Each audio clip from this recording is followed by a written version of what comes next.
Good morning. We're excited to get started on this new week with our new adventure going up to UConn and playing Coach Moore's UConn Huskies. We understand and we know that this is going to be a difficult game.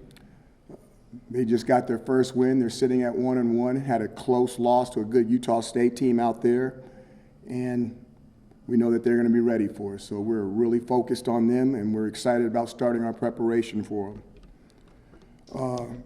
Before going to questions, I would like to share with everyone that we lost two of our players for the year. We lost Chris Elmore and Stephon Thompson for the year. Both of them will be hopefully coming back, but unless something happens later on in the season, we should expect that they're going to be redshirting this year. Questions? Start with Dan in front, and then go to Stephen.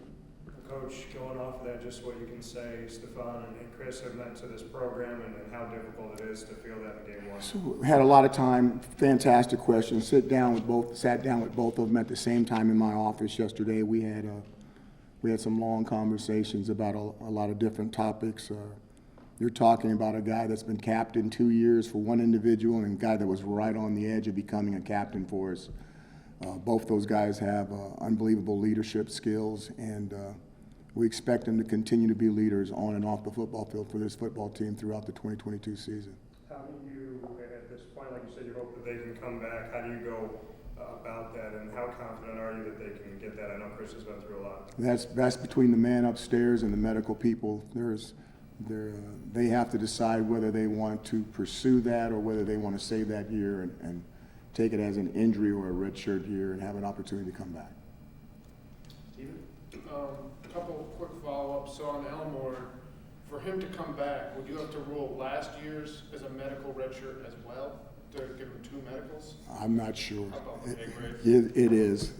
And with COVID, it gets even more complicated. I totally get it. Traditionally, for a guy to get a 6th year in the past, they needed 2 medicals. Yeah. But I get that it's sloppy.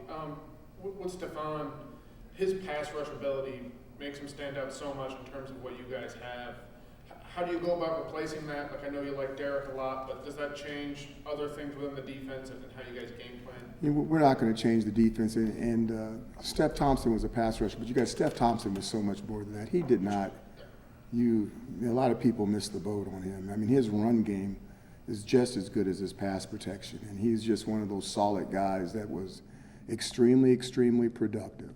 And a lot of guys would make plays, and the guy that was standing next to him was Steph Thompson because he was taking 2 guys, and all of a sudden that guy had no guy blocking him. So he does not get his due. He's a valuable member of the defense. Coach, now that you've watched the film a few times, what are some things that make you, that impress you that was the first game, and they look pretty sharp from start to finish? You guys, I really enjoyed watching their effort. And the biggest improvement for a football team is between the first and second game. That's the way it's going to be because so many times they're watching other people, or they're watching their past selves or their past version. Now they're watching themselves in the moment. And when you think you're going full speed and you see Garrett Williams playing the short zone coverage, seeing a safety make a mistake and the ball's going over their head into a deep half zone, and then he goes from his short zone safety and runs a guy down in the deep half zone to give us an opportunity, just a chance to play goal line defense. And we tackles the guy inside the 5, and everybody knows inside the 5 your analytical mathematical equations should go through the roof that you're going to score, and then you watch that drive and they don't get in because somebody wasn't going to give up on a play. That's what we're looking for, is guys playing full speed, snap to whistle, every snap. Don't worry about the outcome. Don't think whether you're going to catch the guy or not. Just chase him. And if you get him down, let's play one more snap. So that's what I took out of that game, is just the effort offensively, defensively. There was mistakes. There's going to be mistakes. And there's really going to be mistakes when you're playing a good opponent and fabulous personnel, even more mistakes. But the way the team fought based off of everything that was going on, I was really excited about. Emily, then Tommy. Kind of keeping with watching game film back, you had said on Saturday night you wanted to take the time to look back at some of those penalties. Were those just kind of like first week things that you think will shake themselves out, or was there anything particularly concerning there? You know, we had some guys on the other team doing some things that they're not supposed to do, and the referees could not determine if they were doing it, which, you know, I'm with them. If they don't know for sure, don't call it. That's the way I've always been with them. And we need to do a better job of handling that. We need to be able to, there's some things that are always right up onto the line in football, whether you're winning or not trying. But we need to handle it better, and I believe we will. With Steve Linton and Derek McDonald making those big plays on defense, you mentioned on Saturday about the reserves getting a little bit more time than maybe expected with Stephon Thompson, a few of the guys going down. Do you see them having that same impact moving forward here starting week 2? You know, when someone goes down, the next man has to stand up. And I don't know who that person is going to be. We'll give some guys some opportunities, and whoever performs the best, whoever's consistently good, not occasionally great, will get the opportunity to go out there the most. What is the impact, though, that these guys having that first big play of their careers? Oh, I think it's really cool that they were great for a moment. I'd rather them be consistent over a long period of time. Brent and Steven? On that next man up thing, Coach, how do you think LaQuinn Allen and Carlos Wilson handled having to come in their particular situations? You know, for LaQuint being a true freshman and never being in college before, I thought that he caught the first ball that we threw to him. I thought that was okay. You got a hit. You know, he didn't do much with it, but he caught the ball and he didn't freak out. So I think that's going to be growth.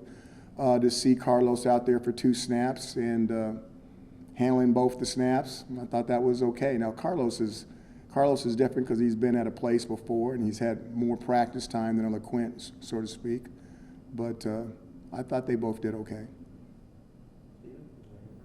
Seems like 2 of the guys who are going to be stepping into bigger roles are Max Mann, who obviously already plays quite a bit for you guys, and Derek McDonald. How have you seen Max get better since last year? And can you kind of assess where Derek is? I think Derek is up and coming. I think everybody was high on him. Again, he hadn't played yet, so he got out and he did some things. That's really cool. Let's see what's going to happen the next game. Now they're going to get tape on Derek, and you know, anything that he's weak on, he needs to get better at. Same thing with Maximilian. He's got to come along. You know, he has advantages and disadvantages. He has a vertical advantage, and then there's some things he has a disadvantage to.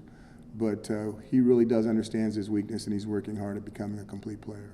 I was going to say, do you see, he looks bigger since last year, at least from my perspective. Is that really his biggest point of improvement since last year, or are you seeing more like lateral quickness? I think he's understanding the game more. From the international flavor from Germany to here, just having a better understanding of the game and what he needs to do in certain situations.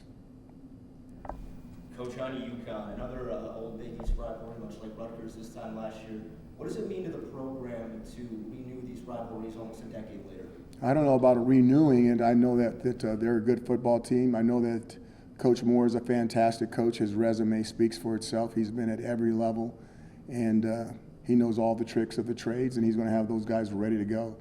You know, we need to focus in on those people and give them the respect that's due, and we need to put out a much better effort, not only in the penalty standpoint, but of just doing a better job of focusing on us and not letting up and playing a complete game.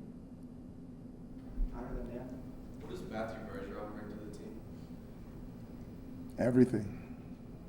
You know, he's the best offensive lineman we have on the team. It's not close. He's probably one of the best leaders we have on the team. Not close. And he's one of the oldest guys on the team. And he acts that way and he plays that way. Do you see him as a legitimate NFL talent, first-round talent? Without a doubt. Dan? Coach, now that you have a game here at Syracuse with Coach and I leading that offense, just what you can say about the game planning and the calling that he had and just the takeaways as you go back. I thought it was a really good opening day. I thought there was diverse. There was a difference between pass and run. I mean, you could tell that the plan was well thought out and thorough. I thought he touched different bases with different personnel, showed them some different looks. You could see there was a part of the game where their defense had to change. And in making that change, we made our changes. Now, they did change a second time in that second half that kind of slowed us down for a couple of drives. But overall, I thought it was a good opening day. I couldn't ask for more for an opening day, especially against that opponent, based off of what they've done to us in the past. When you look at Garrett Schrader adjusting to this offense and what Coach and I was asking him, how did you see him through that first game? Garrett graded out extremely high for the first game. We were really proud of his performance. I said proud, not pleased. It's going to be copyrighted. It's probably a good thing that people weren't watching the safeties too much this year, but what did you see on film that they did that helped maybe mitigate some of Louisville's big playability? And then Simmons, how close is he to being back? Hopefully we'll get to see him soon. I'm not trying to, hopefully. And then I thought the safeties played well. Again, nowadays the safeties have the hardest job on the defense because they got to be part defensive back, part linebacker. And like I said, a lot of times when they're coming up and tackling people, those guys are a lot bigger than them. So I thought for us to even have a chance to play a team like Louisville, that the safeties had to play well, and I thought they did. Going down a line of positions here, what did you think of the young D line that went out there week one? Crazy in their eyes. Crazy in their eyes. They were active. They were wrong, but they were wrong really actively, really fast. And we can work with that. We can work with that. We need to get better. We will get better. But okay coming out of the gate. Anything else? And the regular? Coach, you had 7 different pass catchers on Saturday. Is that a testament to the receiving corps, or is that a testament to Robert Nye's offense? Or both? I think that, if you're out there and you're eligible, we'd like to think that we can get you a ball, and if you're decent enough with your hands, you can have the ability to catch it. So I would say that that is something that you should think that you're going to continually see until we find out who the guy is that wants to just make it different. And then we'll isolate and find ways to get that special talent the ball more. I will take one more last question to Dan. Arondé Gadsden made history with his first collegiate touchdown. Just what you can say about shifting him to tight end and what you see from him in this offense. I thought it was great. I thought he had a good opening day. I think his behavior after the touchdown needs to be